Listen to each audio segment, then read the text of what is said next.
பிடிக்க முடியல, வலுவலுன்னு இருக்கான். எப்படியோ காப்பாத்திடலாம் பார்க்க, அது கூட உடம்படிக்காங்க. இவன் இவனுக்கு பல்லு இருக்கு, அதை கடிக்க மாட்டான். அதனால இவன் டேஞ்சர்ல பார்க்க பாவமா இருக்க. அவனை தூக்கி தண்ணியில் விட்டுருவோம்.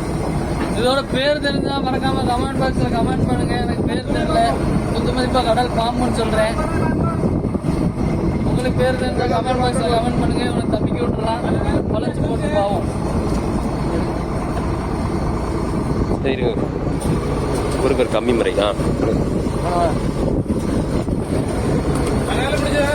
ஓடுறான் பாருங்க, ஓடுறான் எவ்வளவு ஓடுறான்னு பாருங்க.